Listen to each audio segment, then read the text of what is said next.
하나님 말씀 보겠습니다. 마가복음 14장입니다. 마가복음 14장입니다. 14장 53절에서 65절까지입니다. 마가복음 14장 53절에서 65절까지입니다. 제가 하나님 말씀을 봉독하겠습니다.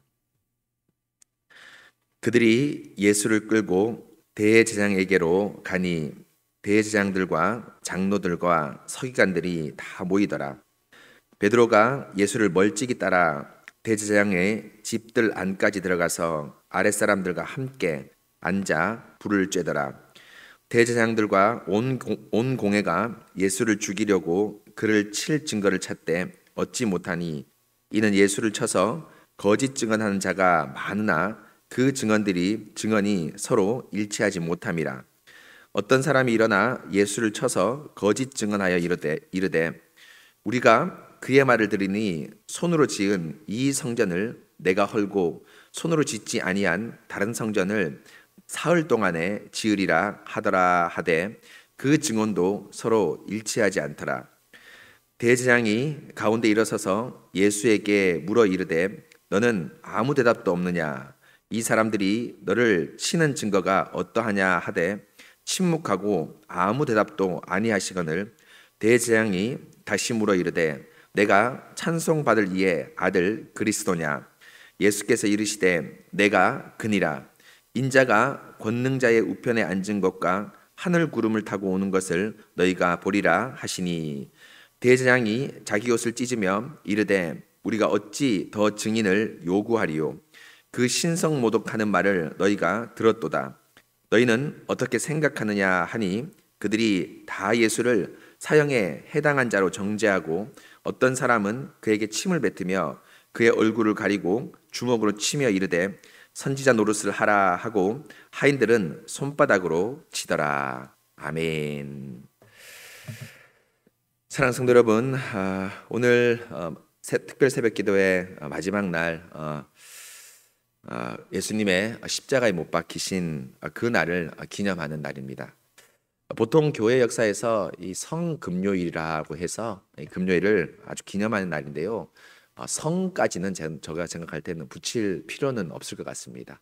왜냐하면 성이라는 것은 다른 날보다 뛰어난 날, 아주 홀리한 날이라고 하는데 저희가 말씀을 통해서 묵상할 뿐이지 이 날 자체는 사실은 2000년 전에 예수님께서 못 박히신 그 날이 중요하지 이 날 자체는 그렇게 중요한 것이 아니기 때문입니다. 그러나 그럼에도 불구하고 이 날은 하나님께서 우리 주 예수 그리스도의 십자가의 그 걸음들을 말씀을 통해서 묵상하고 또 저희 마음 가운데 기도를 통해서 인치는 아주 중요한 날로 교회 역사에서 고백해온 바로 그 날입니다. 오늘 그날 예수님의 말씀을 따라서 또 성령께서 기록한 이 말씀을 따라서 저희가 십자가의 고난을 따라가려고 합니다. 여러분 오늘 말씀 보시면 잘 아시는 대로 예수님께서 어제 겟세마네 동산에서 기도하는 중에 저희가 읽진 않았지만 가룟 유다의 밀고로 예수님이 이제 잡히게 됩니다.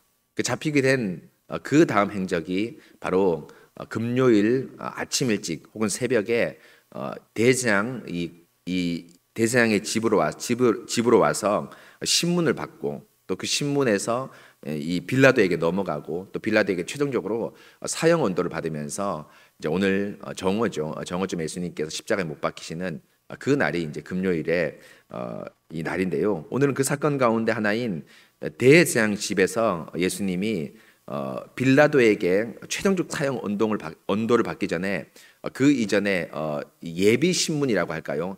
그 정도의 권한을 가진 산헤드린 공회에서 신문을 받는 그 내용이 바로 오늘 말씀에 나옵니다. 오늘 말씀 예수님께서 이제 53절에 보시면 이제 예수님을 잡은 이제 그 사람들 이제 대제사장이 보낸 많은 하수인들이 예수를 끌고 대제사장에게로 이제 나갑니다. 그 나가니까 여러분 거기에 대제사장들과 장로들과 서기관들이 다 모여 있습니다. 여러분 아시는 대로 이 대제사장들과 장로들과 서기관들은 여러분 잘 아시는 대로 산헤드린 공회, 곧 70명으로 구성된 산헤드린 공회의 회원들, 멤버들입니다. 이 산헤드린 공회 제가 설교 시간에 잠시 말씀드렸는데 70명으로 구성된 유대인의 최고의 의결 기관입니다. 이것은 단지 여러분 이게 국회를 얘기하는 것이 아닙니다. 왜냐하면 지금 이스라엘은 뭡니까? 지금 아직까지 어떻게 보면 구약 시대, 이제 구약과 신약이 이제 겹쳐지는 시기인데요. 구약 시대라는 측면에서 본다면 바로 교회의 당회라고 말할 수 있습니다. 이스라엘 전체가 아직까지 교회이기 때문이죠. 교회의 당회가 이제 소집이 되었습니다. 70명의 당회원들이 이제 소집이 되는 거죠. 근데 여러분 이 당회에서 예수님께서 이제 그 죄인으로 판정을 하고 신성모독죄로 이제 판정을 하고 십자가에 이제 못 박히는 장면이 나오는데요. 근데 여러분 이 산헤드린 공회가 아주 불법적인 회의였다는 것을 여러분 잘 알 수가 있습니다. 가장 첫 번째 오늘 말씀 54절에 보면 이 산헤드린 공회가 모인 곳이 어디냐면 54절에 보시면 베드로가 예수를 멀찍이 따라가 대제사장의 집들 안까지 들어갔다라고 되어 있는데 이 대제사장의 집에 이 산헤드린 공회 70명이 모였습니다. 근데 여러분 이것은 아주 엄격한 불법입니다. 왜냐하면 여러분 지금 우리나라도 예를 들면 뭐 우리 그 당회가 모이는데 뭐 특별한 장소는 없지만 예를 들면 세상의 비유를 빗대자면 국회가 모이는 장소가 뭡니까? 국회의사당 그 장소가 돼야 됩니다. 다른 곳에서 모이면 이 불법이 되거든요. 그리고 저희가 노회를 하거나 어떤 교회 회의를 할 때 항상 뭘 공지합니까? 장소를 공지하게 되어 있습니다. 왜입니까? 그 장소에서 회의를 하고 거기서 모여서 결의를 하는 것이 엄연한 하나님의 합법 또 참석하는 자들이 이제 거기에 모여서 회의를 한다거나 하면서 합법적인 일이기 때문이죠. 그래서 사실 이 산헤드린 공회는 이 대제사장의 집에서 모이지 아니하고 성전에 있는 북쪽에 있는 그 공간이 있습니다. 대제사장이 모이는 장소가 있는데 거기서 모이는 것이 합법이고 또 거기서 모여야 되는데 오늘 대제사장의 집 어떻게 보면 사적인 집에서 70명이 모여서 회의를 한다는 자체가 이미 불법입니다. 또 여러분 불법이라는 것을 잘 알 수 있는 것 가운데 한 가지가 지금 여러분 제가 말씀드린 대로 이 판결을 이 판결을 어디에서 합니까? 판결을 언제 합니까? 바로 새벽 혹은 아침 이른 시간에 이 판결을 합니다. 근데 여러분 잘 아시는 대로 이 산헤드린 공회는 일주일에서 일몰 사이까지 일을 하게 되어 있습니다. 요즘으로 치면 일과 시간에만 이 판결을 하게 되어 있습니다. 그런데 이 새벽에 한다는 것은 여러분 뭡니까?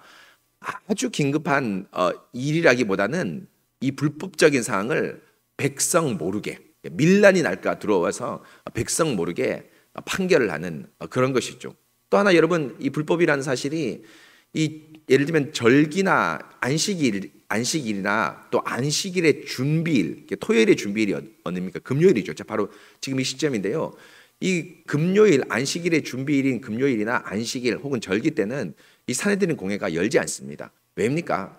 저들이 가장 중요시 여기는 예배를 드리고 예배를 중심으로 하기 위해서 산헤드린 공회가 열리지 않죠. 우리 당회도 마찬가지지 않습니까? 예배 시간에 당회를 오픈하지 않지 않습니까? 예배 시간을 제외한 혹은 예배를 봉사하기 위한 회의이기 때문에 산헤드린 공회도 역시 마찬가지로 안식일이란 절기 혹은 안식일의 준비일인 금요일에는 회의를 열지 않는 것이 원칙인데 바로 이렇게 원칙을 깨트리고 금요일 날 바로 회의를 합니다.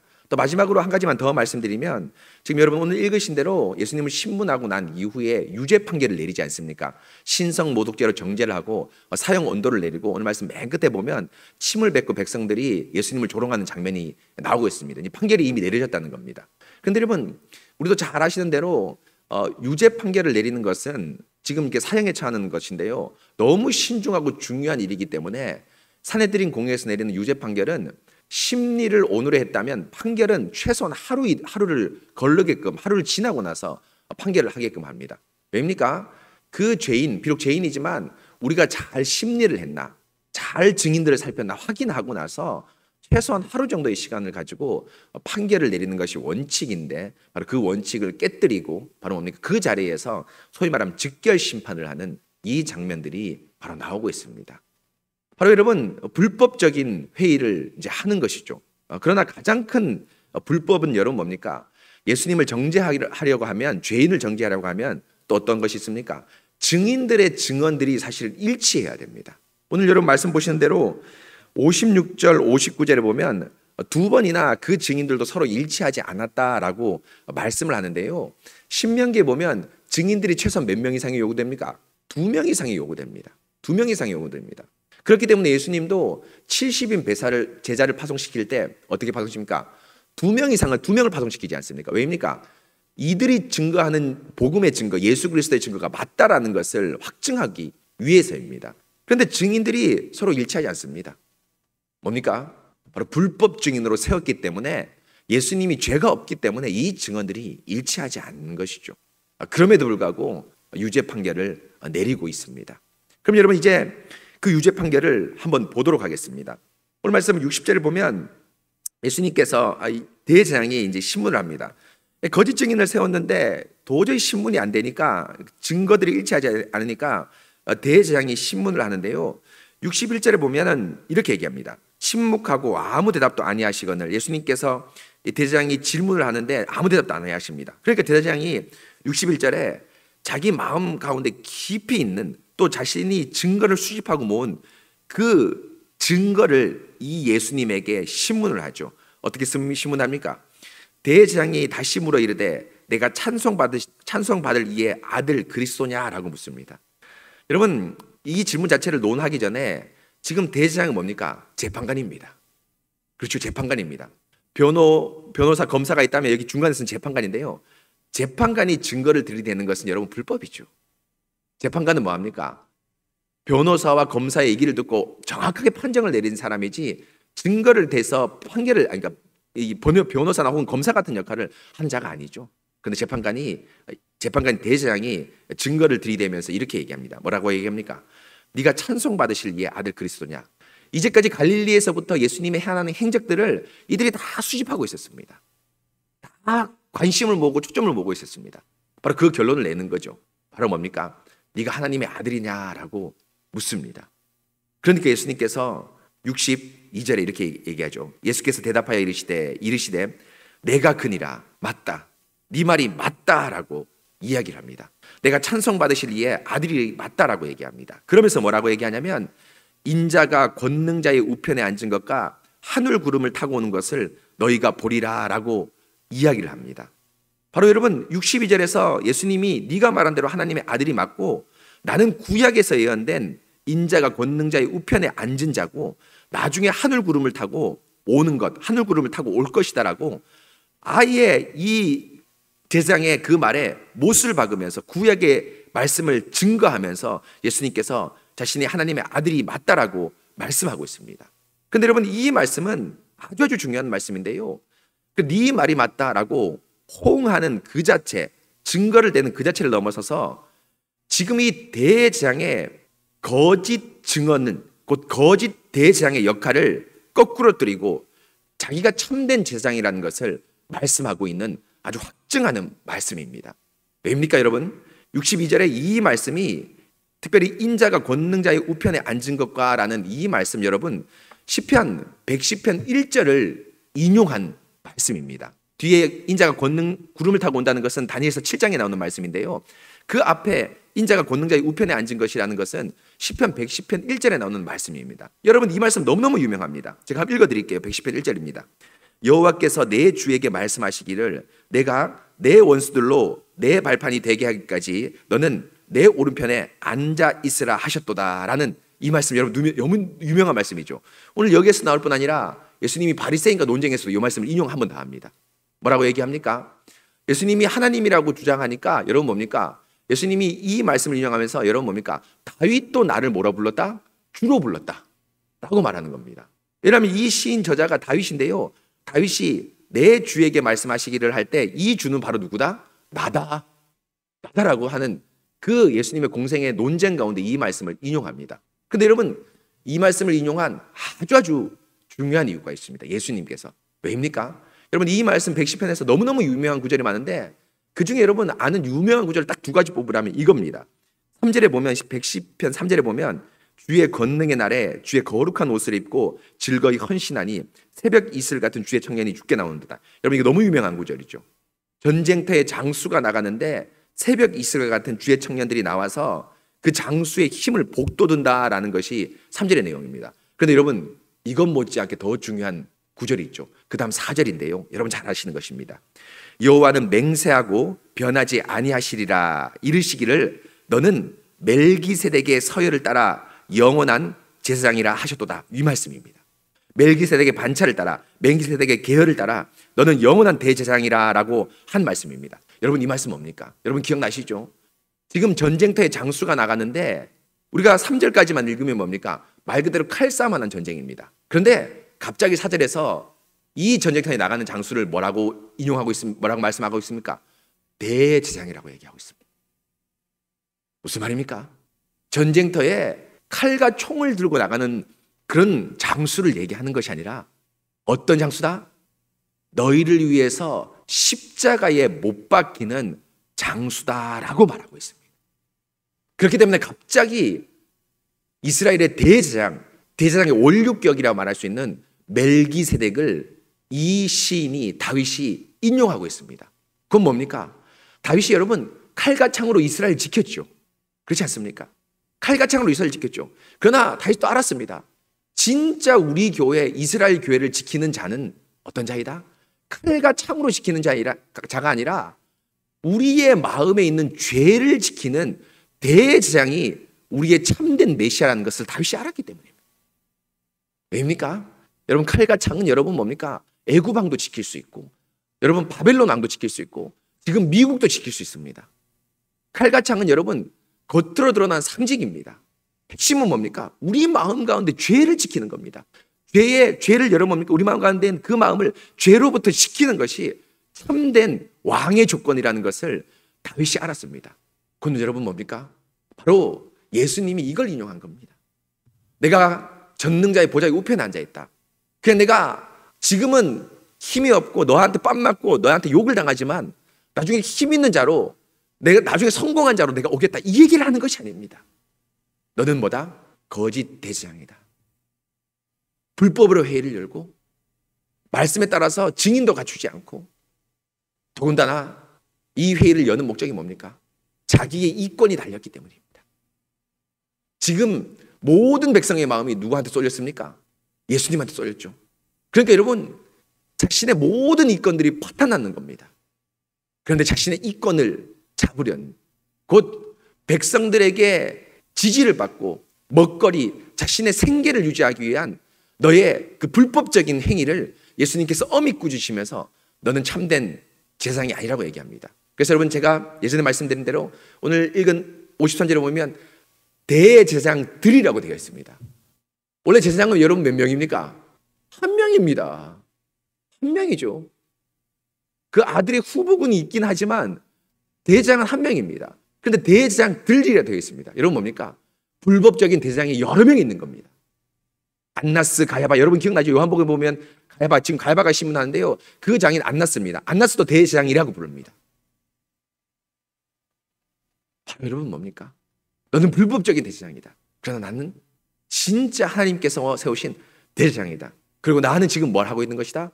바로 멜기세덱의 반차를 쫓는 바로 십자가의 그 길을 내가 지금 걷고 있다라고 예수님께서 말씀하시고 이 말씀을 한 이후에 예수님께서는 여러분 뭡니까? 하나님께로만 호소하는 얘기를 하고 또 백성을 살피는 얘기만 하지 더 이상 이들에게는 증거를 대지 않습니다. 바로 뭡니까? 십자가의 길을 뚜벅뚜벅 걷겠다는 것이죠. 바로 여러분 그 길이 바로 오늘 정사 기도회 때 함께 살펴볼 십자가에 못 박히는 그 장면입니다. 여러분 그렇습니다. 세상의 불법, 거짓 목자들 여러분 뭡니까? 양들이 목자가 없어서 그 길을 잃어버렸습니다. 바로 그 거짓 목자들 앞에서 자신이 참된 목자라는 것을 우리 주 예수 그리스도께서 증거하고 있습니다. 사랑하는 성도 여러분, 이것을 잘 기억해야 될 것입니다. 여러분 거짓 목자는 자신의 이권을 얘기하고 자신을 따르는 그 자로 만드는 자입니다. 얼마나 많은 거짓 선지자들, 교회 역사에 얼마나 많은 거짓 목자들이 있었습니까? 그러나 여러분 우리 주 예수 그리스도는 단 한순간도 이 땅에 오실 때 자신의 이권, 자신의 이익을 위해서 이 땅에 오시지 않았습니다. 오직 누구? 바로 우리를 위해서 길 잃어버리는 양을 위해서 이 땅에 성육신하시고 그 행보 머리 둘 것도 없음에도 불구하고 자신을 내어주시면서 끝까지 하나님 말씀을 가르치고 결국에는 십자가에 못 박히면서 자신의 양을 위해서 자신의 모든 것을 쏟으신 분이 바로 우리 주 예수 그리스도이십니다. 바로 그 사랑, 그 은혜 때문에 우리가 이렇게 예수 그리스도를 선명하게 알고 정말 거룩한 백성으로 다가가고 있지 않습니까? 여러분 이 은혜 깊이 묵상하시면서 어느 누구도 흉내낼 수 없는 은혜입니다. 저와 우리 장로님은 고작해야 여러분들을 위해서 기도하고 또 말씀 전하죠. 물론 이것도 중요하고 아주 대단한 일이긴 하지만 예수님의 십자가에 비하면 제가 중보 기도를 하고 설교를 한다는 것은 너무너무 미천한 일입니다. 또 여러분 사실 이 설교나 기도가 여러분 뭡니까? 예수님의 그 십자가 때문에 있을 수 있는 것이죠. 여러분 이 사실을 꼭 기억하시기 바랍니다. 이 은혜 평생 잊지 마시기 바랍니다. 여러분 딴 사람에게 은혜를 입어도 결초봉은 아닙니까? 인간 도리로도 그 사람의 은혜를 우리가 잊지 않는 것이 사람의 도리인데요, 하나님의 아들이 우리를 위해서 이렇게 십자가에 못 박히셨는데 우리가 어찌 그 은혜를 잊을 수 있겠습니까? 여러분 평생 이 은혜를 간직하시면서 오늘 금요일은 특별히 여러분 묵상하고 기도하고 경건한 시간을 가지시기 바랍니다. 여러분 이 사실을 꼭 기억하시면서 오늘 예수님의 십자가를 마음에 두시는 그런 여러분 되시기 바랍니다. 이 시간 함께 같이 기도하도록 하겠습니다. 하나님 감사합니다. 오늘 마가복음 14장 예수님께서 교회의 회의인 산헤드린 공회에서 사형 언도를 최종적으로 받는 모습을 저희가 잘 볼 수 있습니다. 하나님, 이 사형 언도 가운데 많은 불법적인 일들이 있었고 특별히 거짓 목자인 이 대장이 예수님을 신문하고 또 사형까지 언도하는 이 장면을 제가 똑똑히 보았습니다. 그런데 예수님이 구차하게 이들 앞에서 생명을 구걸하지 않습니다. 살려달라고 애원하지 않습니다. 왜입니까? 자신은 멜기세덱의 서열을 따르는 영원한 대제사장이기 때문입니다. 자신을 따르는 수많은 이스라엘의 교회, 신실한 이스라엘 백성들을 위해서 이 십자가 앞으로 뚜벅뚜벅 걸어가실 것이기 때문입니다. 바로 그것이기 때문에 자신은 생명을 구걸하거나 생명을 살려달라고 애원하지 않습니다. 바로 이 거짓 대제사장 앞에 자신이 참된 대제사장이라는 것을 확증하시고 난 이후에 십자가의 길을 뚜벅뚜벅 걸어가십니다. 하나님이 이 은혜 바로 무엇입니까?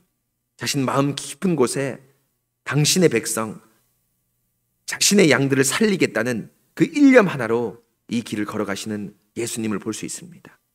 하나님, 우리가 이 예수님의 은혜, 예수님의 사랑의 굳은 의지를 제가 놓치지 않도록 도와주시옵소서. 바로 이 십자가의 은혜가 하나님 우리 마음에 깊이 인칠 수 있도록 도와주시옵소서. 사람끼리의 은혜도 평생 잊지 않는데 하나님의 아들이 친히 사람의 몸을 가지고 이 땅에 오시고 33년 동안 그 수많은 모욕을 당하시면서 이 십자가를 준비하시고 결국에는 그 순간까지도 십자가를 조금도 두려워하지 않으면서 십자가에 못 박힐 수 있었던 것은 바로 우리를 사랑하는 그 사랑 단 하나 때문입니다. 하나님, 이 사랑 저희가 잊지 않도록 도와주셔서 주님께 주시는 그 은혜로 말미암아 진정으로 우리가 살아갈 수 있도록 도와주시옵소서. 우리의 생명의 원천이 십자가일 수 있도록 도와주시옵소서. 특별히 오늘 금요일은 십자가의 고난을 깊이 묵상하는 그런 금요일 될 수 있도록 주님께서 함께하여 주시옵소서. 주님, 세상의 모든 성도들이 이 십자가를 묵상하고 가슴에 담아두는 오늘 하루가 될 수 있도록 도와주시옵소서. 주님 감사합니다. 거룩하신 우리 주 예수 그리스도 이름으로 기도합니다. 아멘. 여러분 오늘 기도 제목 좀 함께 나눴으면 좋겠는데요, 십자가의 고난을 깊이 묵상하는 오늘 하루 될 수 있도록 기도해 주시고, 또 우리의 연약함, 또 우리 교회에 연약하신 분들이 있다면 꼭 기도해 주시고, 또 오늘 금요일 저녁에 있을 정사 기도회를 위해서 여러분 기도해 주시기 바랍니다. 기도하신 후에 자유롭게 귀가하시겠습니다.